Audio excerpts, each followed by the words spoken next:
that, Frame Raider.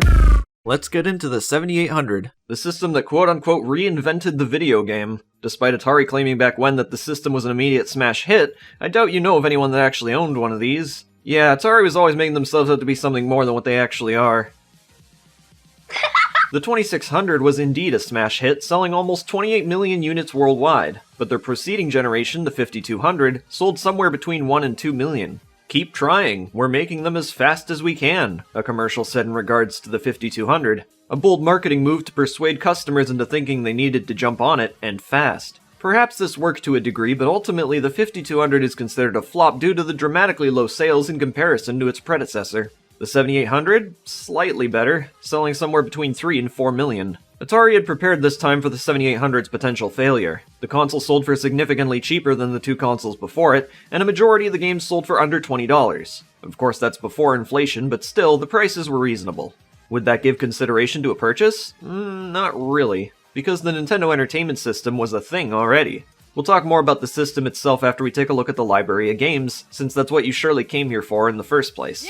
Today we'll be taking a look at all 58 officially released titles in alphabetical order. You might sometimes see the system listed around the net as having 59 titles, but that's a mix of misconception and confusion from Atari themselves. They marketed what was basically an Atari 2600 cart, the 32-in-1, as a game for the 7800. Well, in some regions anyways. It worked in the 7800 due to its backwards compatibility, but by all means it was just a 32-game multi-cart for the Atari 2600 hardware. As such, I'm not including it in this list.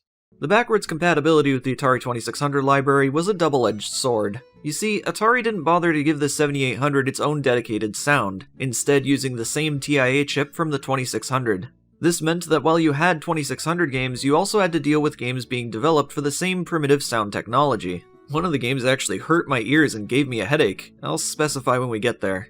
There were some compensations in these games. Ballblazer and Commando have a pokey audio chip in the cart used to override the TIA chip, enabling better sound. With only 2 games to refer to this, it's not much of an accomplishment. I don't hate the 7800, but I'm certainly not a fan of it. A lot of people say it was an improvement over the 5200, and sure, to some degree that's true. The controllers were better, though still not great. At least in PAL regions, you got this D-pad controller, which I've never used, but it does look better than Giant Knob. We've gone on long enough. It's time to get started with the console library of the 7800, starting with game number 1. Glowbox and the Happy Rainbow, rated M for mature.